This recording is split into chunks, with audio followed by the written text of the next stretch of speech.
right, you're welcome back. Yeah, it's time for the paper review now. Let's get to see what the headlines are saying. And we have in the studio a communication and leadership strategist, Dr. John, joining us right now. Dr. Good morning. Good morning, Mike. It's really good to see you. Good to see you. Pleasure, man. Right, let's get on with the Punch newspaper. Let's start from here this morning. Military stops admission of combatant female cadets. That's in the Nigerian Army, and policy newly ratified conditions of service, and civil society organizations are saying it's like taking one step forward and 10 steps backward. No. Now, the detail of this, if you read part of it, is saying that it's based on some leaders are saying that if you continue like that, women are going to be leaders tomorrow in the military. No. Well, I wonder what is really wrong with that. I am happy because it's actually speculative. Yeah, you understand. Because the implication of that, for those who do not know, is that we will never get a woman to head any arm of the military if that goes through. So that's a big blow on the nation as far as I am concerned. But again, we have to just keep our fingers crossed, because we expect the military to actually come out to explain that, oh, at this point in time, we are doing this because of this. Because don't forget that people will continue to read religious meaning to it. And that is one aspect that has not been so good with this government. People continue to read meaning to some of the policies, religious, ethnic meanings here and there. So I think that's not really exactly. That's not taking us anywhere. And we have another very interesting, someone would say, headline here on the front pages. You see the pictures here. Governor Ganduje of Kano State buys 208 million naira worth of noodles, others to empower Kano tea sellers. Empowerment indeed. Empowerment. But noodles and eggs. Yeah, in all honesty, an average politician in Nigeria is caught between drafting good policy and doing good politics. Drafting good policy and doing good politics. So where does this fall when you draft into? When you draft good policy, it is for the future. When you do good politics, it's for today. It's for now. And this one is under good politics, because this is going to earn him another term in office. Good policy may not earn you. Well, don't forget that, you know, Meshai may just be the biggest industry in that part of the country. So all right, that explains today part of the Nation newspapers is reporting PDP chairman, governors battle ex-governors, others. George Adeniro, Daniel Agbaje, Ladoja, Dokpesi screened in Enugu, and of course, Secondos gains more support. He's had a shot at the chairmanship of the PDP before, albeit, you know, temporarily. What do you think about this one? Okay, I think the major challenge now is, you know, when the cockroaches are fighting, and the hens can actually celebrate and start their Christmas as early as possible. You understand? I think it's a major prayer for the APC as we speak now, because if you look at it very well, if the PDP gets its house together, it's going to be a major threat. But is it about to get its house together? It looks like the more things change, the more they remain the same.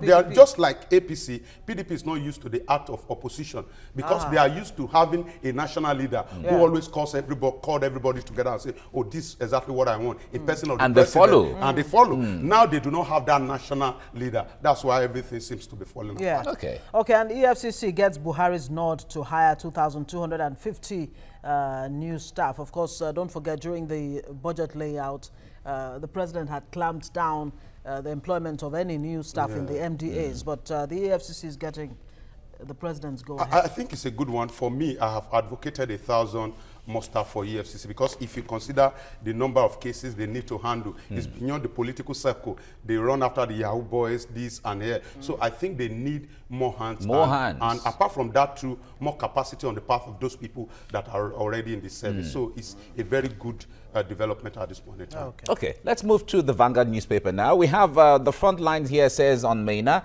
I want open trial or nothing. That's Malami saying that. He was summoned by the Senate at the time, and he's saying, certainly, I want an open trial. I wonder what an open trial really would do here. What difference an open trial would do in this kind of case? Of course, it's going to at least restrain and restrict some actions on the part of the politicians. And in all honesty, that's exactly what's going to play out. Once you have he's envisaging. Yes, once you have the camera of the television, perhaps on the floor of the house, there will be some cautions here and there. Yeah, but and that's exactly what is fighting for. Those who want the trial to go on in secret are saying, look, we don't want the judgment to be carried out in public. There's already judgment in public. Yes, and that might just like jeopardize the outcome of the judgment. And that has always been, that's one of the reasons why we cannot get real justice in Nigeria, because we throw issue to the public space and we allow the people to judge before we actually take it to and the then it puts pressure on the real process. Right, we have another headline here that says the federal government not footing Alex Ekweme's medical bills. Now, there has been controversy over this issue. Former Vice President Dr. Alex Ekweme during the Second Republic fell ill, and the government said federal government said they were going to take over or foot the bills. And now we're hearing that they have decided to leave it for the Anambra State government, where he hails from. You see, in this part of the world, I think we are used to propaganda that to the point that we do not know the essence of truth. In governance, when you speak the truth, don't expect the people to accept it. But as time goes on, if it is the truth, the people are going to actually appreciate it. So at every point in time, you see that the federal government is going this direction. Once they have a few opposition, they change gear. Then you continue to wonder, what's the essence of true leadership? Yeah, and you it's wonder, courage. What will it cost Nigeria really to foot the bill of a former president? Vice president. It's not about what it will cost us. It's about the shame that it will cost us, not the money. Because at the end of the day, people are going to ask questions. Oh, in 21st century, we still rely on foreign hospitals to care for our president, to care for our president. There are even reports that he hasn't been getting his entitlement since 2015. It is possible. It is actually possible. Rather unfortunate. All right, the Daily Sun, sale of arms to criminals. DSS indicts soldiers, security personnel, names Nasarawa, Benue, Taraba, Plateau as sales point. They're saying people presently in the Nigerian military are in cahoots with criminals and giving them arms. That is not new.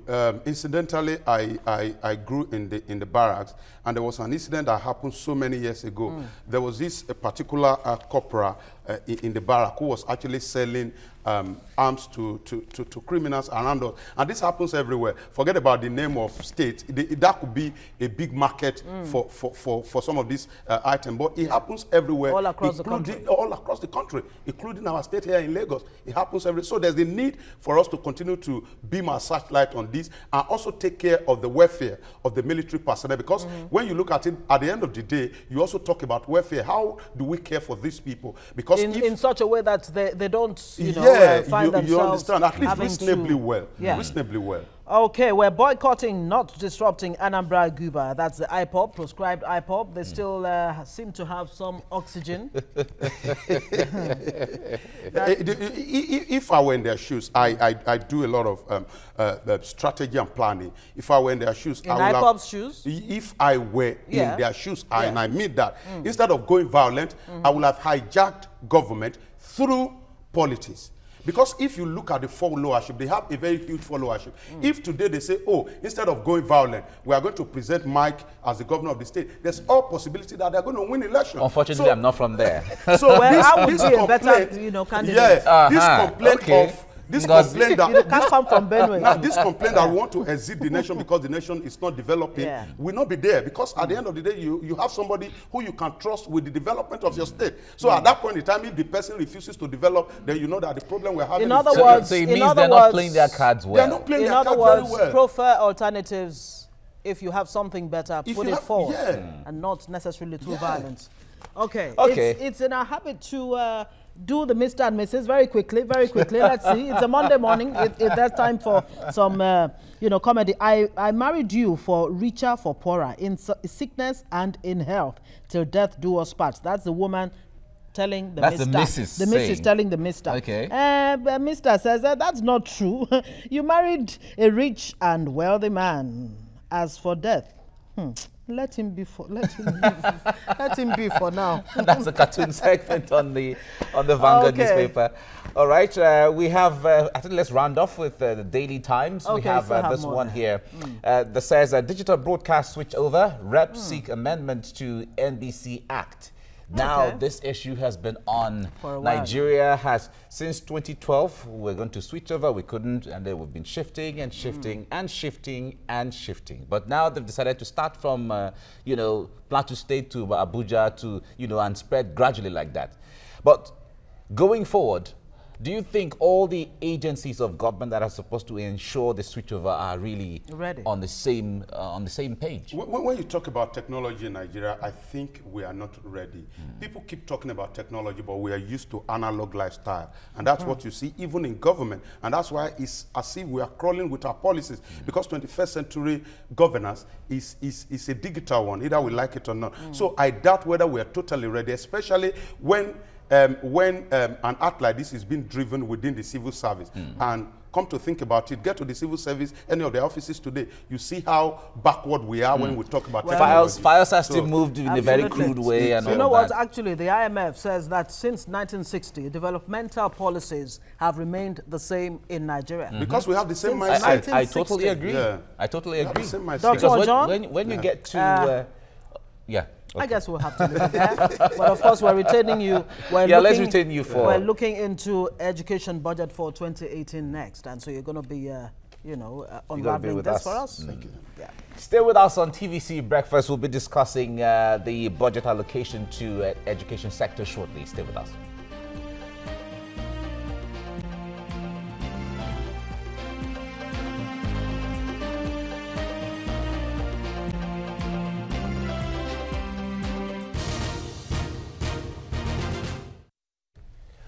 All right, let's move into our next discussion now. We still have Dr. John with us in the studio, leadership and strategist with us right here. Now, Nigeria's education sector has once again been placed at the bottom of the food chain in the proposed 2018 budget. Now, that sector was allocated much lower than the 26% of national budget recommended by the United Nations. The UN recommended the budgetary benchmark to enable nations adequately cater for rising education demands. All right. But in the proposal presented to the National Assembly by President Buhari, only 7% of the 8.6 trillion 2018 budget was allocated to the education sector. Now, in percentage terms, the allocation is lower than the 7.4% awarded the ministry in 2017, but in Naira terms, the 605.8 billion Naira allocated to the sector this year is higher than the 550 billion Naira it got in 2017. Now, the breakdown of the proposed 605.8 billion Naira in 2018 education budget is as follows: 435.1 billion for recurrent expenditure, 61.7 billion for capital expenditure, and 109 for UBEC, that's the Universal Basic Education Commission. Now, this decrease is also in spite of government committing to increasing the spending on education following several industrial actions by the academic staff of Nigerian universities, ASU. Now, with this low budget proposal for the education sector, how will the government fulfill its various agreements with ASU and also improve infrastructure in the sector? And the real question again is government really not only just paying lip service to education? Exactly. Is it really ready to move this country forward? And another question is, are we seeing the end to strikes in the education sector? With this, right now, it doesn't look like it, because the polytechnics are already threatening to go on strike from today, actually. Well, we have a communication and leadership strategist, Dr. John, is still here in the studio to look at this with us. Okay, so now out of all that's happening in Nigeria's education, 10 million out of school children, you have safe schools. Schools are not necessarily safe in Nigeria today, and so many other issues, around the education sector, including, of course, the quality and the quantity of it. And then you have 7% allocated to education. Is this government really serious? 7%. It's not just about this government, it's about our culture as a people. You know, when I opened the other time, I talked about good policy and good politics. An average politician is caught between an example, building a very good school somewhere in this neighborhood and giving grant to a woman in my 12. The impulse of that is that the woman in March 12 is going to be relevant during the process of election, and election is just by the corner. Meanwhile, education, building a new school, the people may not get to appreciate it immediately. So it can take 10, 20 years. Yes, the immediacy is always attached to our governance. That's why, either we like it or not, forget about the talks we talk here.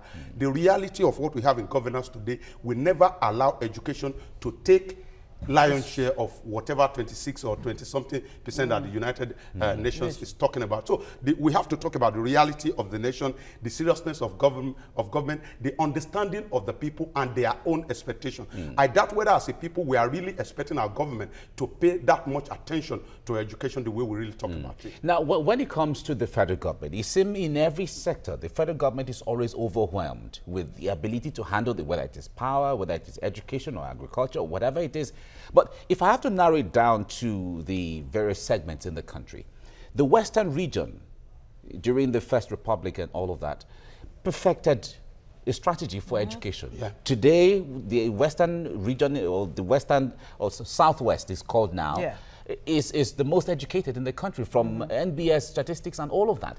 Even the states themselves, beside even what the federal government, are they taking advantage of this education the way it's supposed to be, even in the Southwest? Even in the Southwest, I love that question, because in 2016, if you look at the entire budget of Nigeria, number one, and 33 states put together, the average percentage was about 8.44%. It shows that it's not fantastic. But again, you think about, there are some states, if you look at the population of Lagos and the budget, you can talk about the amount of money that this is actually looking big. Because in 2016, we had about 113 billion naira for education in Lagos. That is higher than the entire education budget in the northeastern part of the country, number one. Is higher than this entire education budget of the southeastern part of the country. Ironically and sadly, it's also higher than the entire allocation, education allocation for the South-South region. And when you're talking about the South-South region, for example, you are talking about big states like Akwa Ibom, you are talking about Rivers and all that. So some states are actually, when you talk about Naira and Kobo, they are doing, it's looking good. But in terms of percentage, the reality is that it's not looking good, because I doubt whether we have that man that is going to come on board and say, oh, I want to pay adequate attention to education, because the gain of education is not immediate. You said something that I'm really curious about, that we as a people, it's not like we really expect government to spend so much or to, you know, put so much into education, to prioritize education.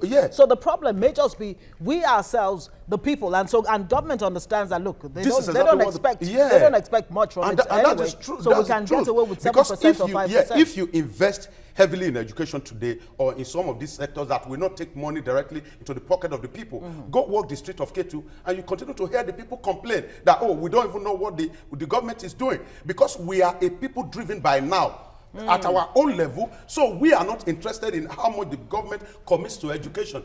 A woman in my 12 wants the loan of government, wants the grant of government as quickly as possible. She doesn't care about whether the government is building school for the posterity. So like we say on the streets, now education will go chop. No, you understand. Exactly, they make statements like that. That's the mentality. So then again, as a nation, because the hallmark of leadership, whether we like it or not, is to make people see reason in what ordinarily they will not see reason in. It's also the duty of government to continue to let us see reason that, oh, this is about our future. But you know, a man who's going to do that, a man who's not interested in the next election. We cannot continue to have people who are interested in the next election, that all they are thinking is how their party is going to win election. Concentrate on a sector like education. It's not going to happen. Is Sokoto State Governor a man like that? Because he has, you know, set aside 27.3% of the budget of his state as at 2016. Okay, let's look at those are states getting it right. There are, because again, some of this provision will fall into lip service. I want us to look at, there are 3 major stages now. We talk about the planning stage, which is the drafting, and then we move to execution stage. Are we really going to execute the 23 or 26% that is allocated to education? Because before you know it now, you and I are singing praises of a governor that, oh, perhaps this governor has made this wonderful allocation. But when we are not there, when we were sleeping, he might have removed from this budget and put into this, because the House of Assembly is not going to ask questions. So at the end of the day, it's not about how much we have allocated. It's how much we're executing. You understand? We have actually expended on education. Then we move from the level of execution to the level of impact. Some people can build schools. At the end of the day, there will not be impact. So we monitor from the planning stage to execution stage, then to the impact stage. And then we evaluate again. All right, now if you watch, let me even take an analogy from a single individual, maybe a Danjuma, for instance. Anywhere a Danjuma is in Nigeria, he is in the locality of or jurisdiction of one local government. Anywhere you are, he's in one state, and then before he is in the federal government, right? Now, the local government has a budget for the year. Yes. The state government where he is located has a budget for the year. The federal government has a budget for the year. So if we're putting all of this together, if you look at the budget allocation from all the states, put all of them together, we're narrowing it down to education. You see that in fact, education, the budget alone runs into trillions upon trillions upon trillions of naira for all the states, local government and federal government put together.